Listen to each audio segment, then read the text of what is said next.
Talking to Chris, organiser of Churches of Steel. We've got Churches of Steel number 3 coming up on February 2nd. Chris, tell us all about it. Yes, on February 2nd at the Duke of York, you're going to have non-stop melodic heavy metal from bands all over Australia and one international band from Sweden, of all places. Now, that band is Chainsaw. Tell us a bit about them. I've got to confess, I know very little.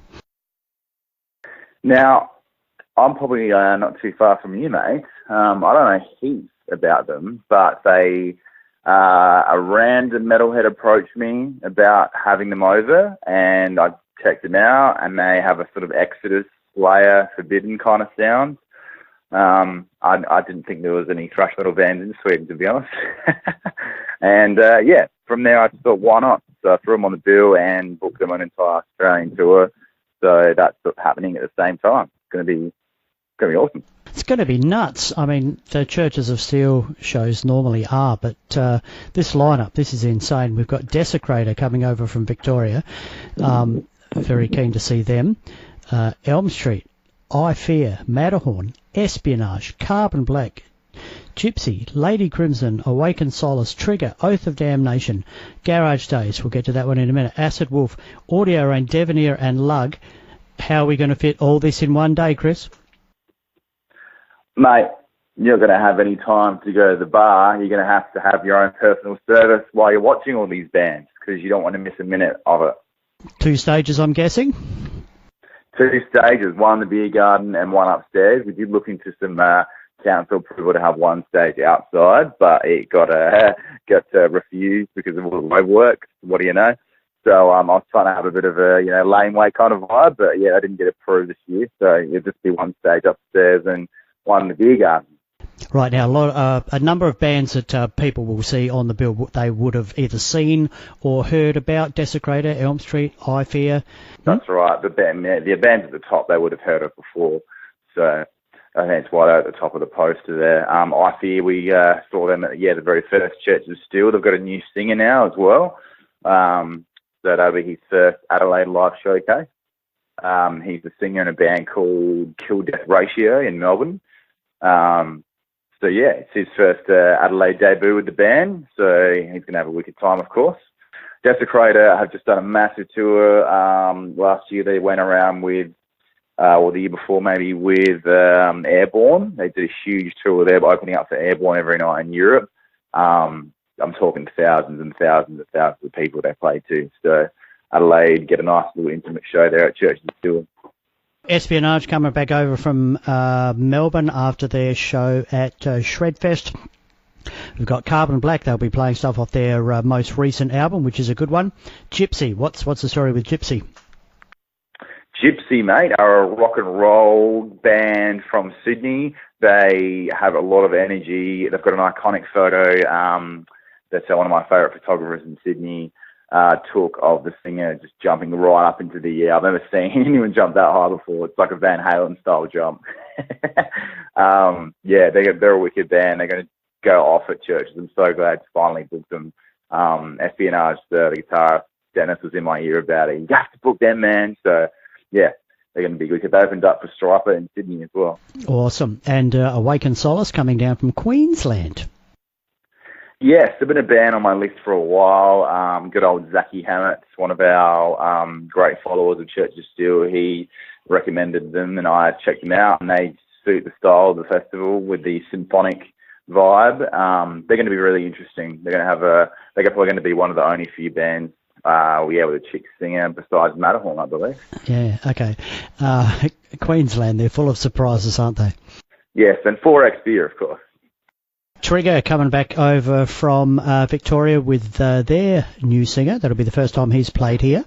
Yeah, no, he's also a very talented singer, that guy. So he's going to have an absolute ball here once again. Lady Crimson, what do we know about them?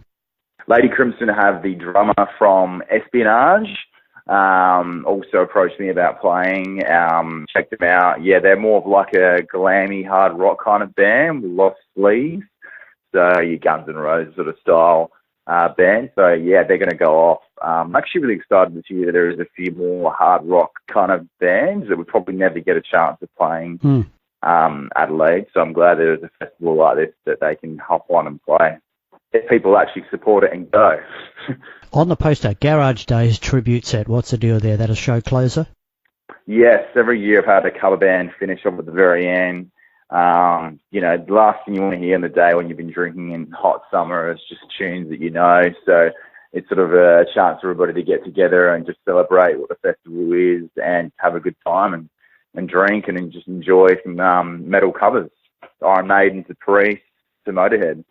It's always interesting. The last band on the cover band at the last Churches of Steel, Maiden Madness, played the last set, and you couldn't move down the front for the musos from the other bands, all pissed out of their minds, having a great time.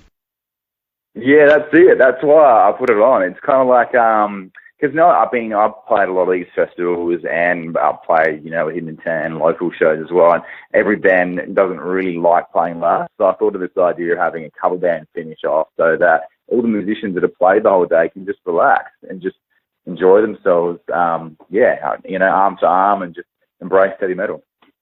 This sounds really cool. As usual, Churches of Steel Volume 3, we're calling it. It's at the Duke of York, Saturday, February 2nd, just around the corner, at the Duke of York, 82 Curry Street. Doors, 12 o'clock, lunchtime? Now, I've just moved the doors up a bit to 1. There'll be a full set time release posted about it on Facebook, you'll see. It starts at 1. First band kicks off at 1:30, and it should finish closer to sort of 1 p.m. to 1 a.m. Yeah. Righto. And we get tickets by? You can get tickets at churchesofsteel.bandcamp.com. I've only really got the ticket and shirt bundles left. All of my physical tickets have just sold out as of today. So tickets can also be purchased at oz6.com.au, at Clarity Records, through the SA band. Some of them still have a few tickets left. And the T-shirt man up north in Elizabeth. Sounds shit hot. Indeed. Anything else we wanted to touch on? Yes. Well, I must say I'm sorry to say this is actually my first year now where I actually won't be there. I haven't been too forward about this online, but some of you may have figured out already. Hidden Intent, we are in China and Japan at that time. We're originally supposed to have different dates. And then the booking agents gave us all these new dates that I'd to have to finish here now. And that would mean that I wouldn't get in at home in time to go to Churches of Steel. So my business partner, Andrew Cutting from Skullhammer, he'll be running the day. And my lovely assistant, Jaira Burgess, will be making sure everything runs smoothly. Chris, thanks for taking the time to talk to me. No problem, Mal. You enjoy yourself, mate. You enjoy it for heavy metal, and think of me in China somewhere doing a hike on the bloody, the Great Wall or something.